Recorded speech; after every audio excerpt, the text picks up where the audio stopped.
Hey Slayers up there, DTM Shadow Slayer here, and I'm currently covering the second half of a theory that I came up with, where I'm working with Amaziah. Link to his channel will be in the description below. Make sure to go and check him out, to one, go and see the first part of this theory, and also two, to go and check out all of his other amazing videos on there. He has lots of Kingdom Hearts series going on, and he's even completely live streamed the Spider-Man game that's just recently come out, so if you want to go and check that out as well, the entire story mode is there on his channel too. So, let's get straight back into the theory from here. So if Terra is Ansem's guardian, and still has some level of control over his current state of being, then maybe his memories still lie within Xemnas somewhere. At the end of Birth by Sleep, Aqua tries to save Terra, whom at this point is Terranaut, by sacrificing herself to the darkness and relinquishing her Keyblade and armour. As we already know, the Keyblade can hold the will of its former master, a lingering will, and maybe Keyblade armour can do the same, as was demonstrated by Terra when he fell to the darkness in Birth by Sleep. When Terranaut tried to regain his memories of his past, he most likely stored Aqua's armour in the Chamber of Repose, a place which we know Xemnas frequently visits, which was shown in the scene during Kingdom Hearts 2.5, during which Xemnas says, "It's been far too long, friend." It has been far too long, friend.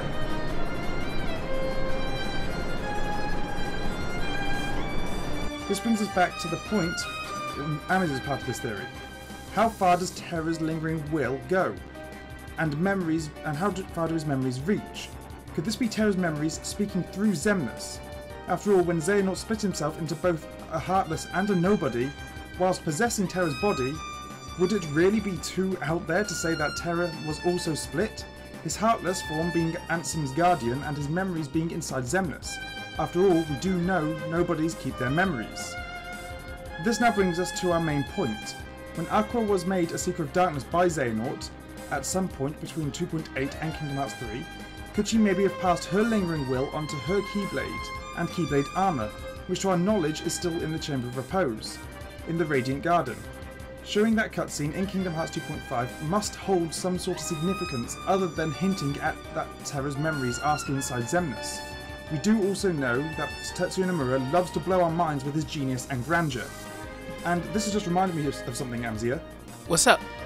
Maybe, just as Aqua was being turned into a Xehanort vessel, what if she stored her will in Master Ericus's old Keyblade and then sent that off to Sora?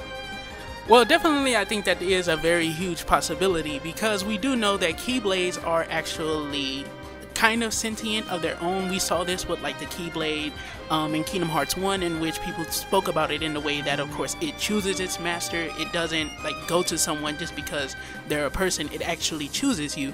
And I think that that does kind of hint at the will of the Keyblade and the will of its wielder probably have to be one and the same. And with that being the case, of course, Aqua having her own original Keyblade potentially, of course, could have been what may lead to us finally being able to see a lingering will for Aqua, noticing when the Keyblade notices that, of course, her heart has been changed or her heart has been corrupted. And also this could also go into the Master's Defender, in which Sora may find it and, of course, probably get some of her memories, some of her thoughts, or of course some of her will, and realize that Ventus is in, of course, the Castle Oblivion, and he may actually head there, which may lead to some interesting events. But what do you think about that? I think that is a strong possibility, and another thought is to make her lingering will reach her armour. What if he goes and finds the Chamber of Repose, and when he does that, the keychain for Master Ericus's Keyblade maybe somehow reacts, it goes into the armour, and then maybe her will possess that armour, and she will still sort of be a guardian of light, but that will be her lingering will, and maybe she will fight herself in the final battle, and that's how we could save Aqua, because Nomura has said that depending on the player's efforts, we will be able to save Aqua. I think that would definitely be cool to me. I would love to see something like, of course, an Aqua in some way, form, or fashion. I do believe that she's too big of a player in this whole grand scheme of Xehanort's plans to actually just be left as a seeker for, of course, the game's duration. Even if she has to come back in some form such as this, like the lingering will, because we do know that, of course, Terra's lingering will, it does actually have a level of sentience to it, in which, of course, it's programmed essentially to try and fight Xehanort whenever he comes into his presence. It mistakes Sora for Xehanort because of the fact that he was a Keyblade wielder, and I definitely could see it being a possibility that the same could happen here with Aqua's armor, in which of course realizing that Sora is a Keyblade wielder, the power of corrupting the heart most likely came from potentially a Keyblade wielder, or maybe it can even sense that it was a Keyblade wielder that did this. Could potentially lead to, of course, the activation of the Keyblade armor itself.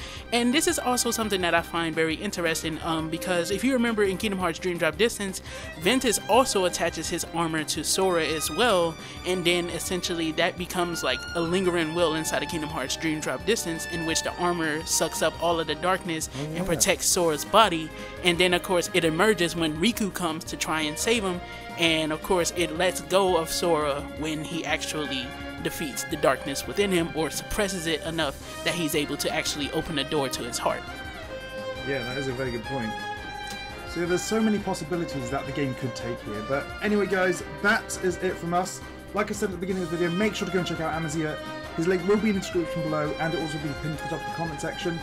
And anything else that you want to say, Amaziah, before we call this off? Other than that, I just want to say that, of course, if you guys are from my channel and you actually checked out the video, which I'm pretty sure a lot of you guys will, thank you guys for coming through to my boy DTM Shadow Slayer's channel.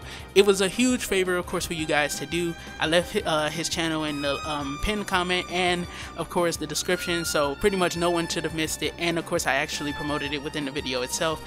And if you're here, go ahead and subscribe to his channel, man, because this was a very cool theory that he brought to my attention, and I would love to actually see more theories come from you, Shadow Slayer, and I would love to see you, of course, keep going with your content and keep on being a cool dude, man. Well, guys, that is it from us, and like I said before, make sure to go and check out Amaziah in the description below and the comment section.